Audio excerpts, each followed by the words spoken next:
In December 1978, Chicago police were just beginning to uncover the evidence of one of the most heinous crimes their city had ever seen, as body after body was pulled out from under the floorboards of a seemingly ordinary suburban home. Investigators realized that they were dealing with America's most evil serial killer. John Wayne Gacy, also known as the Killer Clown, had murdered more people than any one person in U.S. history at that point in time.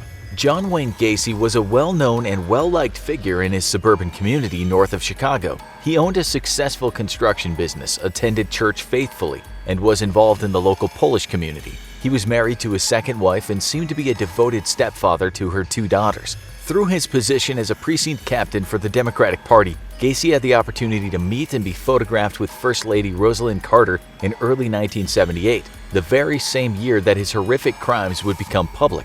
At the time, though, Gacy was loved and admired by his neighbors, friends, and the police, and had been known for hosting elaborate parties for his entire neighborhood. Gacy's alter ego, Pogo the Clown, was often a feature of these parties, and neighbors recall that he seemed to enjoy dressing up in his clown costume and makeup and entertaining local children. But underneath Gacy's idyllic suburban life, he was hiding a dark past. Prior to moving to Chicago, Gacy had been living in Iowa, where he was arrested for assaulting two young men while his first wife was in the hospital giving birth to his child. He was sentenced to 10 years in prison, but after serving 18 months in jail, a now divorced Gacy was released on parole and received permission from the courts to relocate to Chicago for a fresh start. Soon, though, Gacy's community and the world at large would learn that these secrets paled in comparison to the sadistic double life that Gacy had been leading for years. After telling his second wife that he was bisexual, the two divorced in 1976, and Gacy, now free to indulge his most sick and twisted fantasies, soon learned that killing was more satisfying to him than anything else, and he would spend the next several years trying to get his fix in the most horrific ways. It all started to unravel for Gacy with the disappearance of Robert Piest. On December 11, 1976, Robert's mother arrived to pick him up from his shift at the pharmacy where he worked.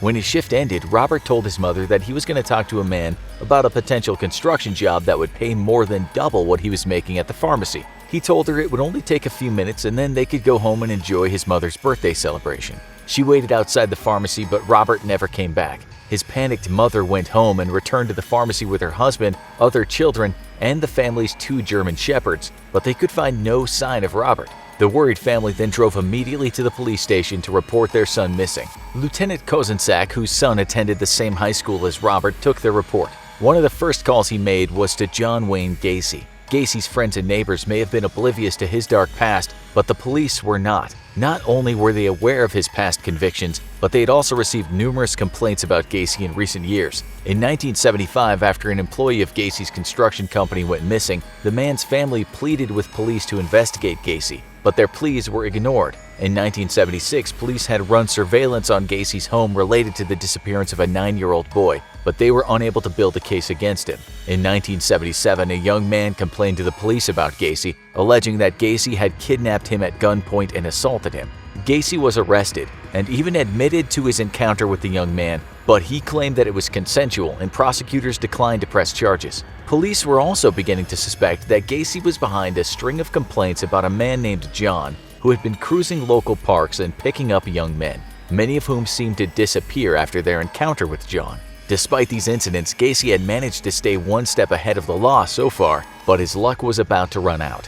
After Robert's family made their missing persons report, officers quickly realized that the man he had gone to see about a construction job must have been John Wayne Gacy. His construction company had just recently finished a renovation job at the very pharmacy where Robert had worked. The coincidence was too much to ignore, and this time the police seriously considered Gacy as a suspect in the disappearance of Robert Piest. Little did they know that this particular crime was just the tip of the iceberg, and they were about to uncover one of the most gruesome crime sprees in history. Lieutenant Kozenczak contacted Gacy and asked him to come into the police station for an interview. Gacy was cordial and agreed to come in, telling officers he could be there within half an hour. Hours went by with no sign of Gacy. Officers were beginning to get suspicious when at 3 a.m., Gacy suddenly appeared at the station. His arrival did little to calm their suspicions. Gacy was more than 4 hours late to his interview, and when he arrived, he was covered in mud and grime. The officer that Gacy had come to see wasn't available, so he was sent on his way.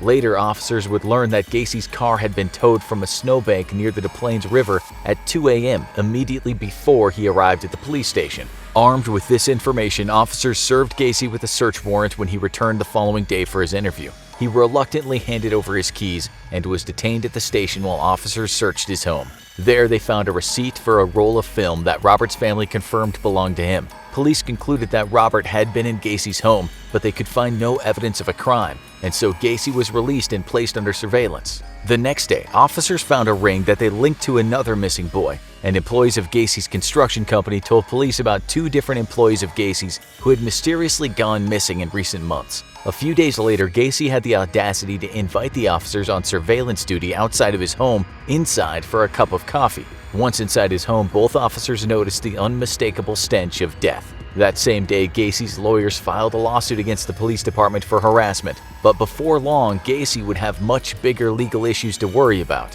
While he was under 24-hour surveillance, officers witnessed Gacy selling marijuana to a gas station clerk, and they jumped on the opportunity to arrest him. While Gacy was in custody for drug-related charges, police officers threatened to tear up the floorboards in his home, prompting him to admit to murder. He tells officers that yes, he did kill a man in his home, but claims that it was self-defense. He shows police the exact spot under his garage where he buried the body, and during their search for the body, officers find a trap door leading to a crawl space under Gacy's home. Inside, amid the terrible stench of decay, officers find parts of at least 3 other bodies. Once he realized that the police had found the first bodies, Gacy cracked. In a rambling, hours-long confession in which he referred to himself in the third person, Gacy told police that John or Jack had killed at least 32 young men and that he had buried 27 of the bodies on his property, and he had disposed of the rest, including the body of Robert Piest in the Des Plaines River. In fact, Gacy had been dumping Robert's body in that same river on the night he was towed out of the snowbank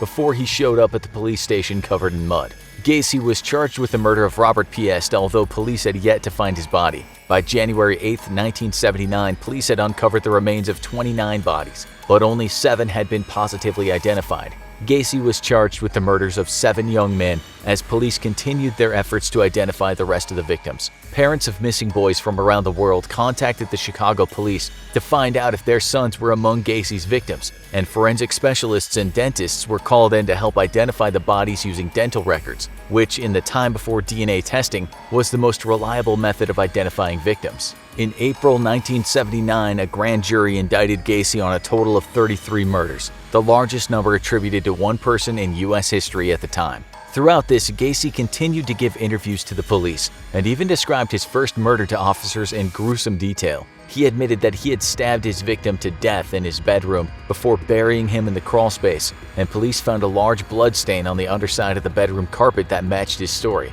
Investigators also found a red light and a police radio in Gacy's car, prompting them to conclude that he had posed as a police officer in order to kidnap his victims. As the trial date loomed, police had still not found Robert Piest's body, but they had found his jacket under the floor of Gacy's laundry room. In January 1979, during the height of the investigation into the Killer Clown, the Chicago Metropolitan Clown Guild held a press conference, stating that the Gacy investigation was negatively impacting the city's professional clowns. Parents were too afraid to have their children near a clown after the details of Gacy's crimes and his alter ego Pogo the Clown were made public. Gacy's friends and neighbors recalled that he frequently joked about how clowns can get away with murder, though at the time they thought he was referring to his tendency to grope women while in costume. Gacy's trial began on February 6, 1980. Due to the graphic nature of the crimes and the evidence, the judge banned anyone under the age of 16 from the courtroom.